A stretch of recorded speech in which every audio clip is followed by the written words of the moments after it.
morning everyone and welcome to this webinar brought to you by Vitek Energy. My name is Johan Helén and I will be your webinar host for this event. Together with me I have Irene Helmersson, who is one of our system experts for Aiolos Forecast Studio, and I also have Kristen Modin, who is our senior model developer here at Vitek. So today's topic, the essentials of energy forecasting.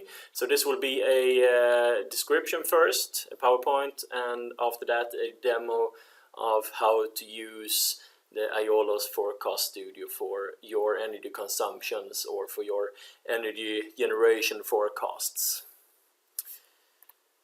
So, if you have any questions during the webinar, you can type them into your GoToWebinar application, which you will find in your right-hand corner.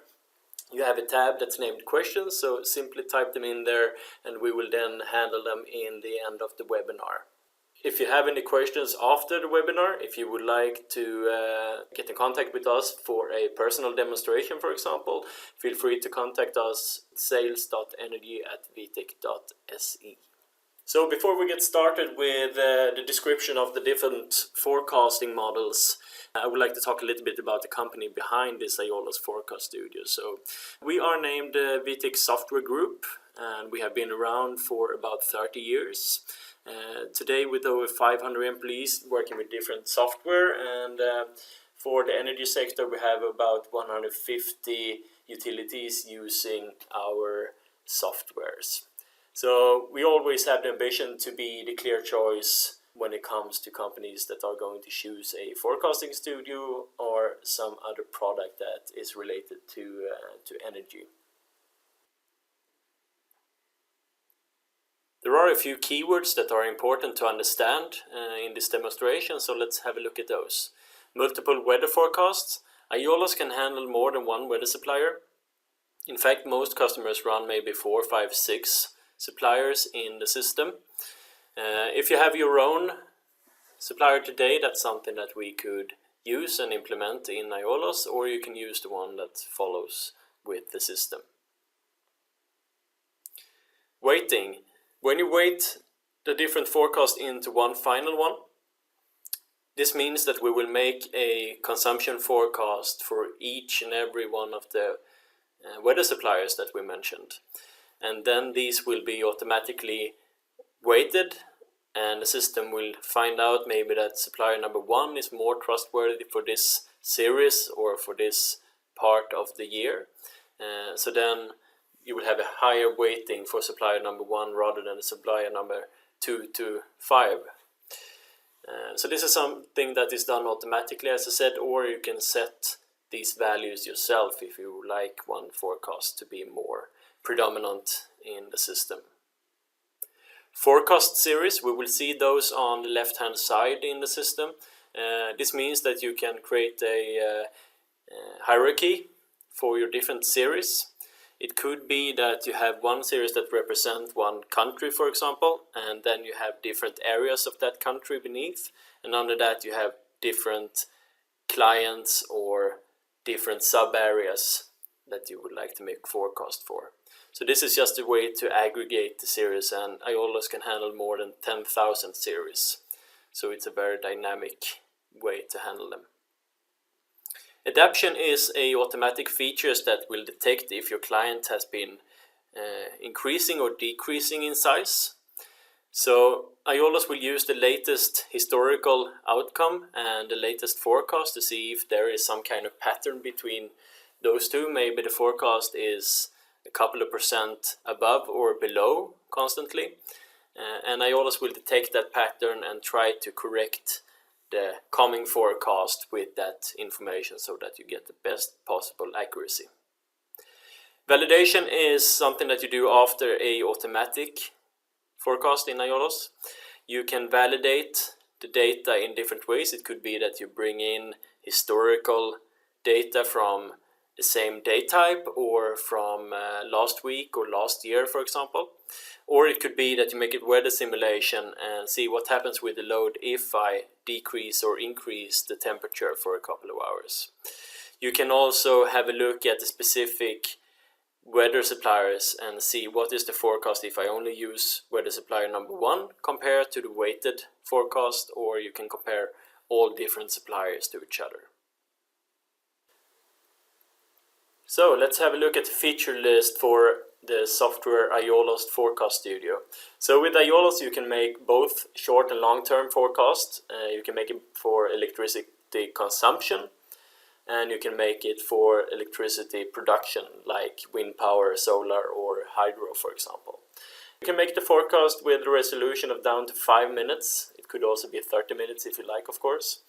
You can make automatic or manual forecast, which means that you could have the software produce a forecast every 4th hour, for example, without any manual input. Or you could, if you like, have a more personal approach and have a look at the data and validate the forecast with different tools that we have in the software. So input to Aiolos is of course weather forecasts, and we have a bunch of them that we have put into the software. But if you have your own forecast solution today when it comes to the weather, that could be something that could be implemented into the software as well. You could also import external forecast, so if you already have a forecasting solution, if you make it manually or if you have another system, that doesn't really matter, but you could of course import that forecast into Aiolos and maybe weight it together with some other forecast or do some follow-up on the accuracy, for example. So this software is not only for the models that we have created, it's also for external forecasts that you could bring in. If you like, you can make your own custom models in the software, and you could also, if you like, validate the made forecast with some different tools, and that could be if you would like to look at historical outcome and compare it to the forecast, for example, or if you would like to make a simulation and see what happens if we raise the temperature with a couple of degrees during daytime, for example. What happens with the forecast in that case? And of course we have a function for follow-up as well, where you as a manager, for example, can see how well we are doing when it comes to the forecasting for different areas or for one specific series, if you like. So let's have a look at the different forecasting models that are included into the software. We will go through each and every one a little bit more in detail here. So let's start with the two top ones, so Aiolos and Celia. So Aiolos and Celia are the two main models used in the system for energy load forecasting, so not for the production forecast like wind power. The forecast length could be 1 hour if you like, or it could be up to 1 year also if you bring in normalized weather into the software. And these two models, Aiolos and Celia, are often applied to forecasting series which has a regular or maybe high weather dependency, and that means that that is a series that reacts quite a lot due to the weather, so if it's a warm day or a cold day, for example. To our help here with the weather dependency, we have multiple weather forecasts as input. There are 5 of them right now, and there will be more quite soon. If you have your own weather forecast service that you use today, there is a possibility to put that data into Aiolos Forecast Studio as well to help the Aiolos or Celia model. The demographic dependency is set by defining the load patterns for different day types. So for example, Christmas Eve is one day type, and that has a specific pattern during the day. And this is done with all the historical values, or for the Celia model it's done with the last 60 days of data. The weather dependency is set by a correlation between the historic load and historical weather observations for a window of plus minus 30 days around the forecasting date. and that is also the window that we will bring in data from the past year. So it's for this year plus minus 30 days, and also for 2014, 13, 12, etc., depending on how much data we have. For Cilia, it's for the past 60 days here. In the end, a adaptation is made by a comparison of the last made forecast and the belonging actual outcome.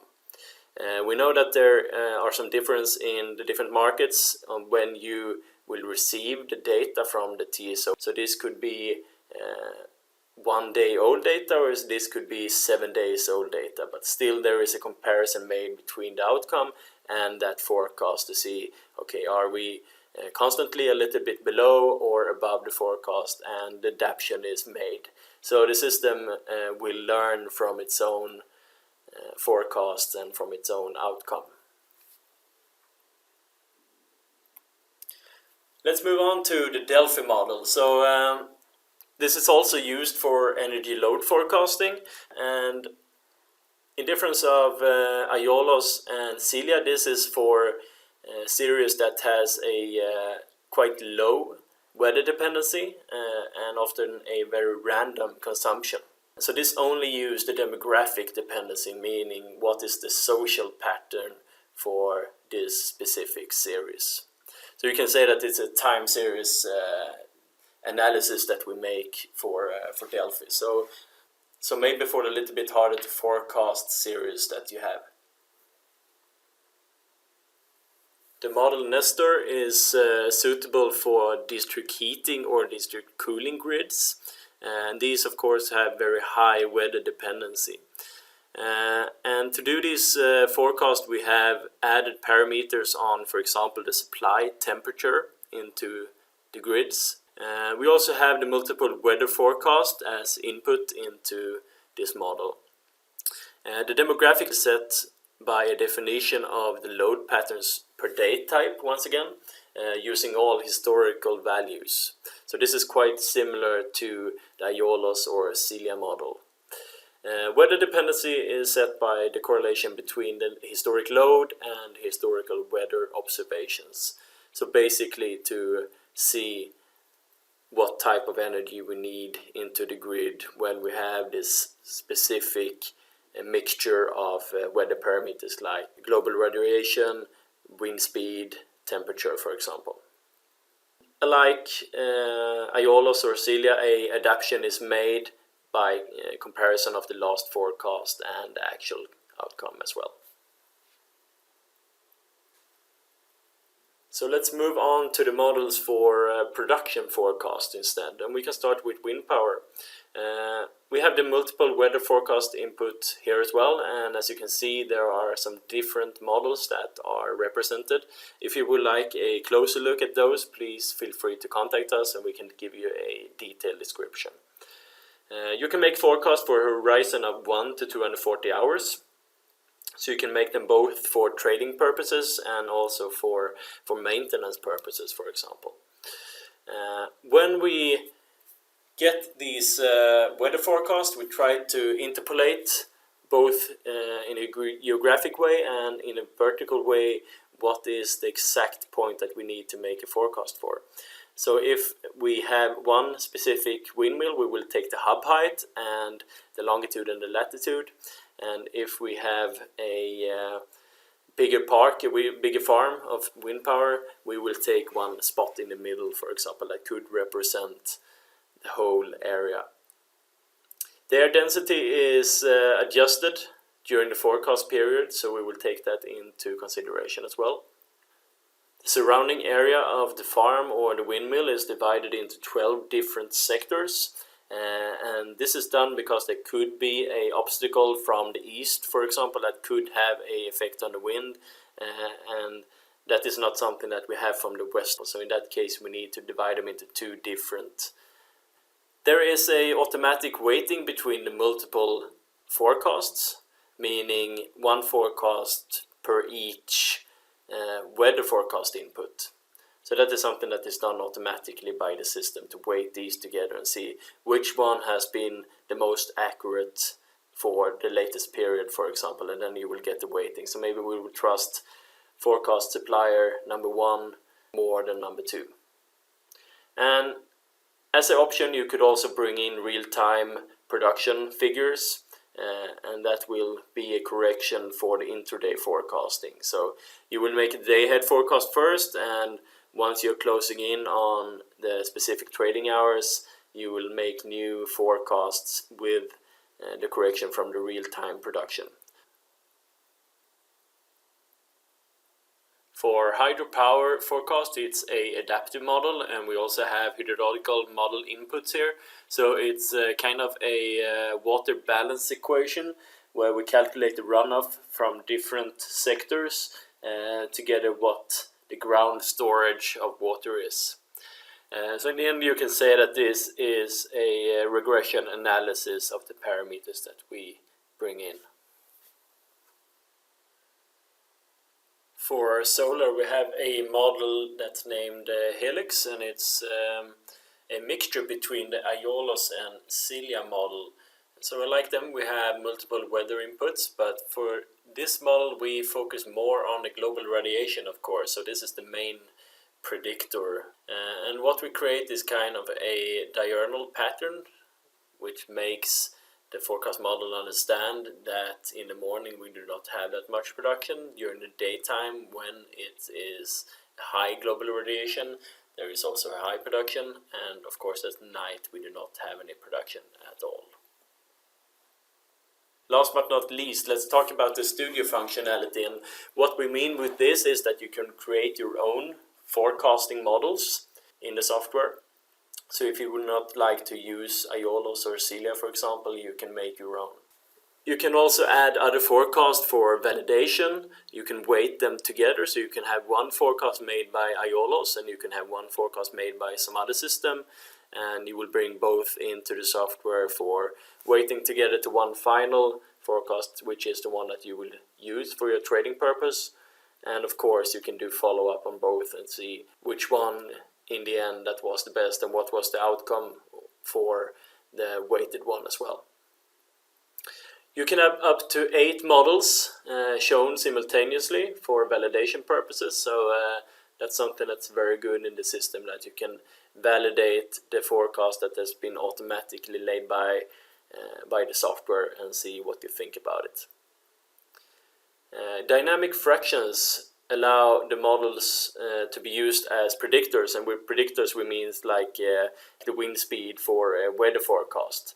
So you can have the different models run, and then you can automatically weight them together to see what would be the best possible forecast that we can make out of these, for example, 3 or 4 forecasts that we have made. So the workflow in the system, this is a very short description of course, but we will start with a automatic import of the latest weather forecast and the historical data, and that could be production or consumption of course, depending on what type of forecast that we would like to make. So once that is done, you will have the configuration, so you can have a look at the historical data. You can see if you have any spikes, for example, that you need to correct. When you have done so, you can simply click forecast, and you will have the automatic check of the data to make sure that there are no erroneous data, no missing values. And you will then of course be alerted if that's the case, and you can choose to ignore that information, you can choose to correct the data, or you can choose to delete the data. So once that is done, you will have the forecast in front of you, and then you can choose if you would like to run with the automatic forecast, if you would like to validate it in different ways. And that could be done with historical data, so you can bring in the same period from the last year and see did we have the same weather for that period and what was the outcome in that case. You can also make weather simulations if you like. So you can say to the model that what happens if we raise the temperature by a couple of degrees during the daytime, and then you will see the difference in both graph and in a table form. And when you feel ready, you can export the forecast, the final forecast, to Excel, or XML or directly to your trading system. And then of course it's very important to make follow-up on the work that you have done, so you can bring in whatever period of forecasts that you would like into the follow-up function and see, okay, how well did we perform during this period of time. So Aiolo's Forecast Studio is made for a few different types of users for the entire trading team. So we can start with the managers, and they create reports using the Aiolo's follow-up functionality, where they can get key metrics on volumes and accuracy. Then we have the spot market traders, and they are often in for the day ahead forecast and the intraday trading forecasts. So they like these multiple models or multiple weather forecasts together with the validation tools in order to create the best short-term forecasting.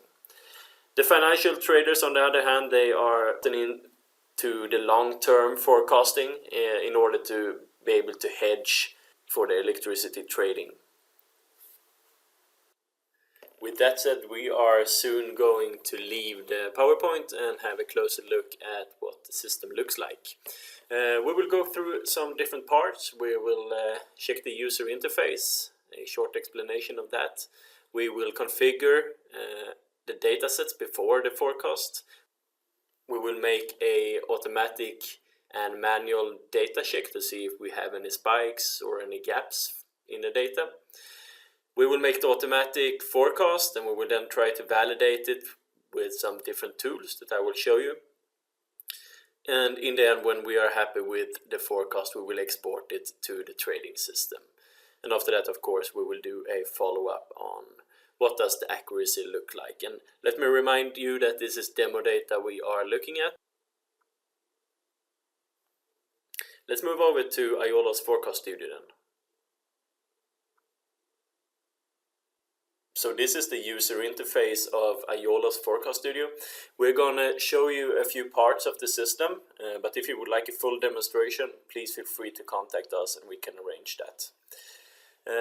So what do we have here? We have a few different tabs. We have the Home tab, and this is where you create the forecast. You can have a look at historical data. We have the View tab, and this is where you can validate the automatic forecast made by Aiolo's. And we also have the follow-up functionality. Once you have exported a forecast, you can see how did it go, what are the key metrics when it comes to accuracy, for example. And then we have config, and this is a little bit more in the background.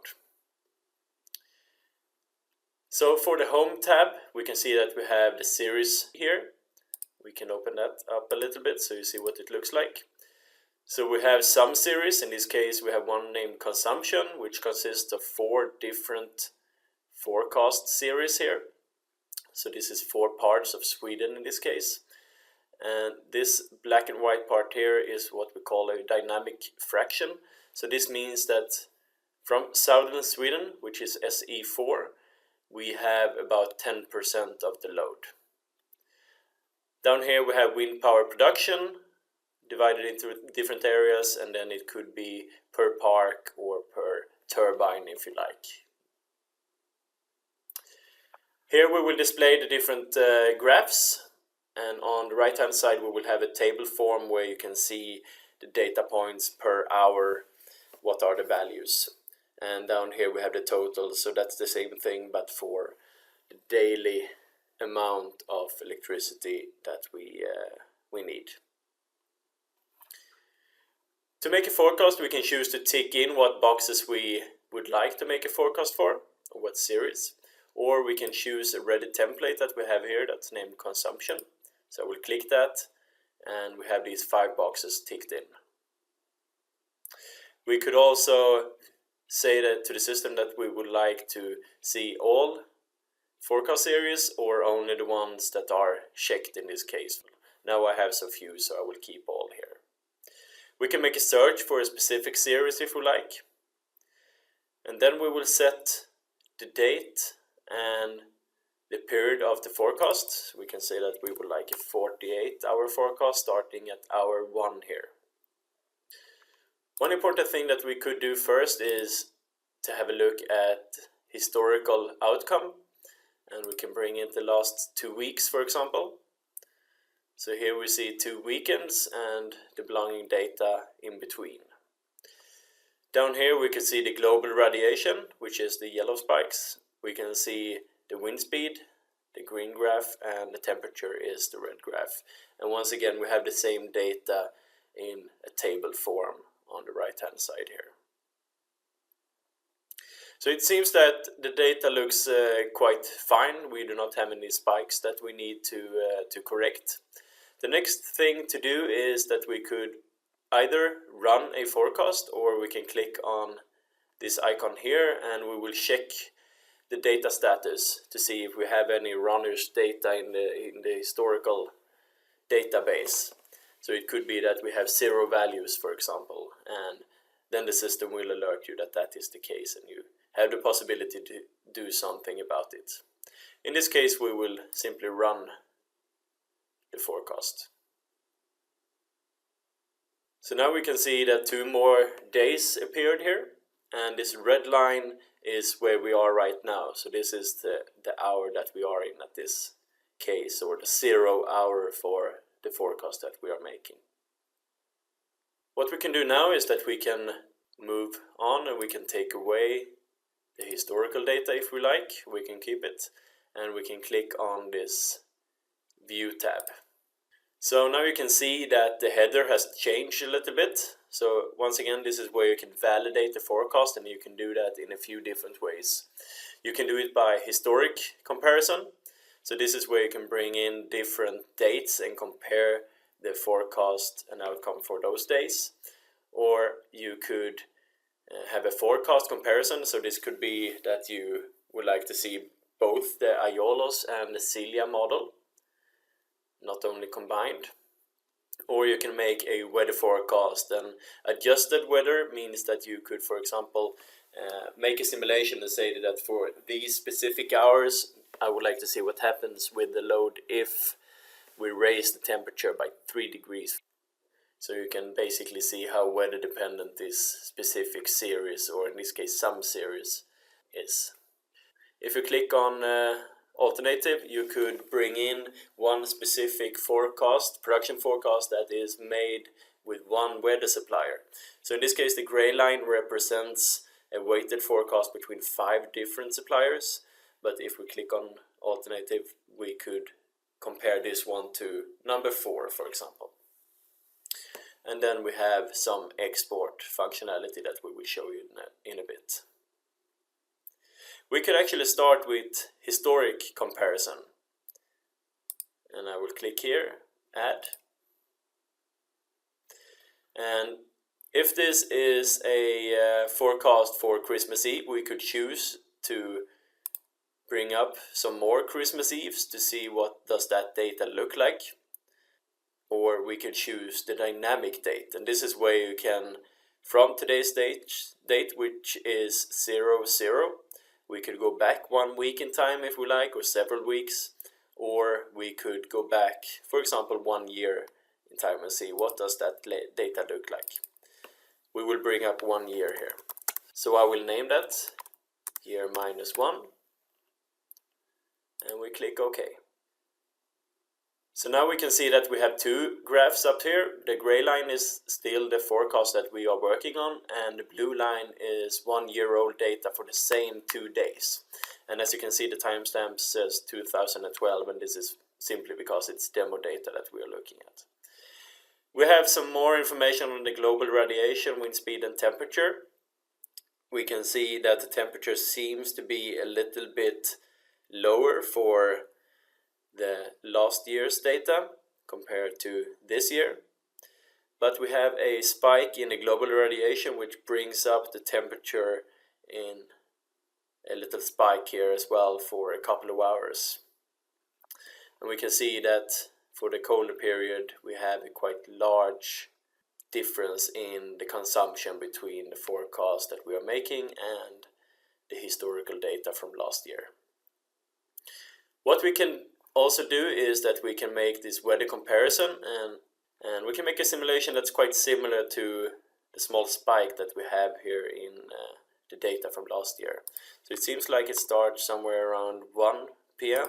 and goes on for a couple of hours, and we will raise the temperature, let's say 3 degrees. We click OK.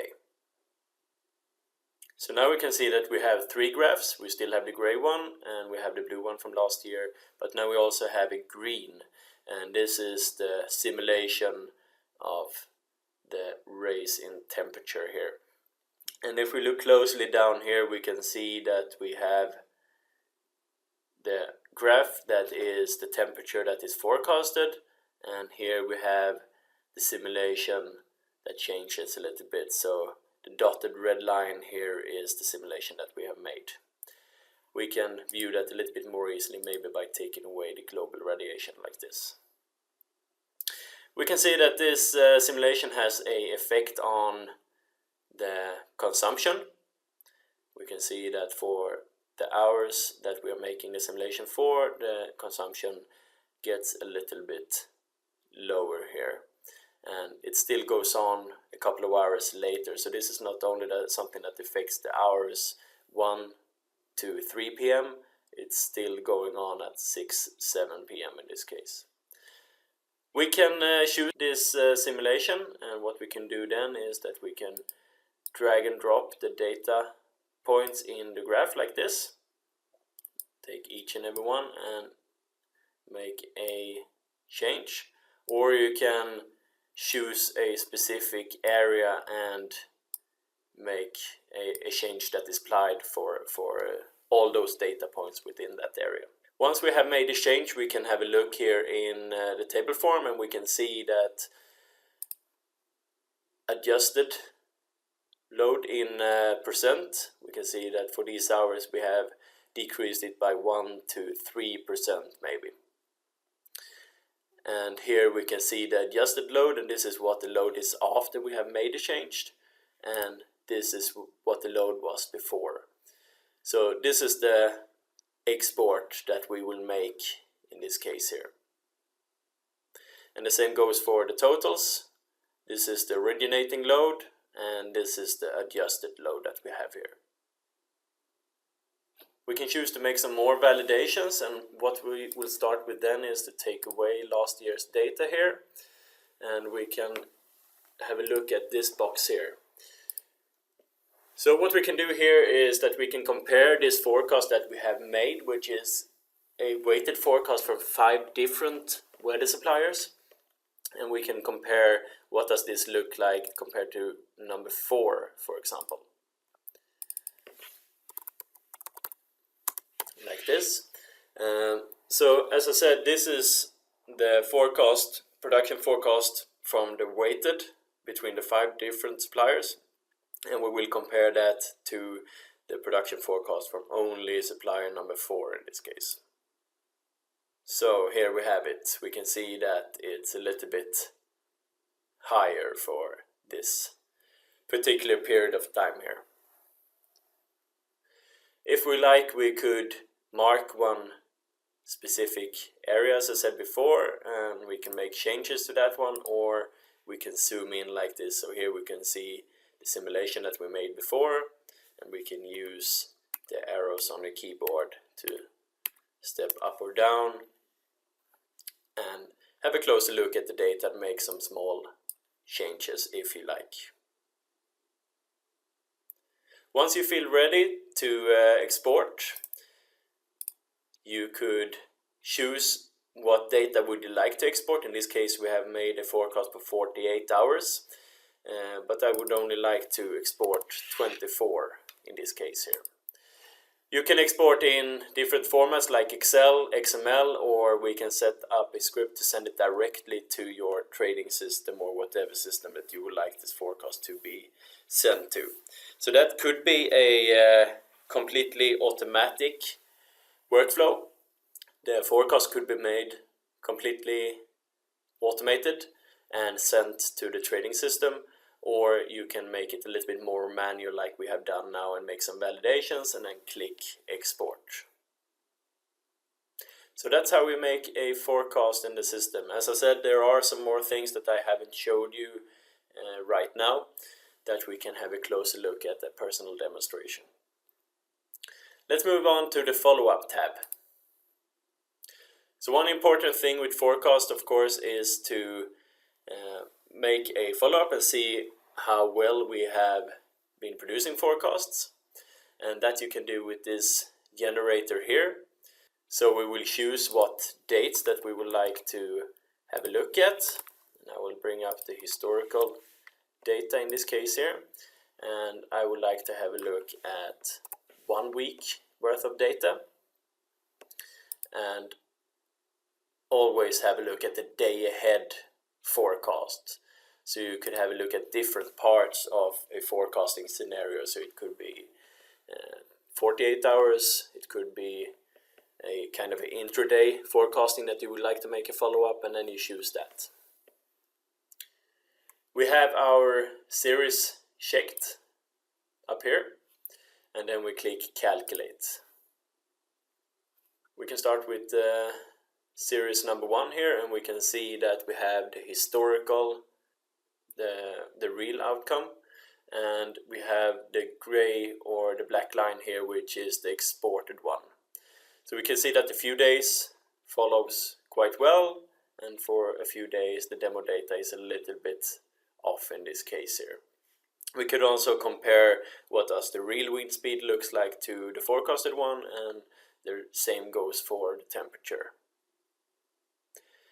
Down here on your right hand side we can see the mean absolute error for this specific series, and we can click on the next one and see what it is for that case. So to sum up the follow-up functionality, the system could be configured so it produces tailored reports for your need. These could contain the possibility to see each series if you like, or it could be a total amount that you would like to have in the module. You can view automatic or manual forecast if you like, so you can compare the forecast made by Aiolos and the one that you have validated. You can view any time interval that you like, so you can compare a intraday forecast to a day ahead or a 2 day ahead if we are talking about a forecast for a weekend, for example. We have a few minutes left, and as promised before, we will handle some of your questions. It's not too late to type in your question. You can add it in your GoToWebinar application on your right hand side. You click tab questions and type it in, and we will handle as many as we can. So for this session I will bring in Irene and Christer, so you guys can click unmute, and we will take the first question.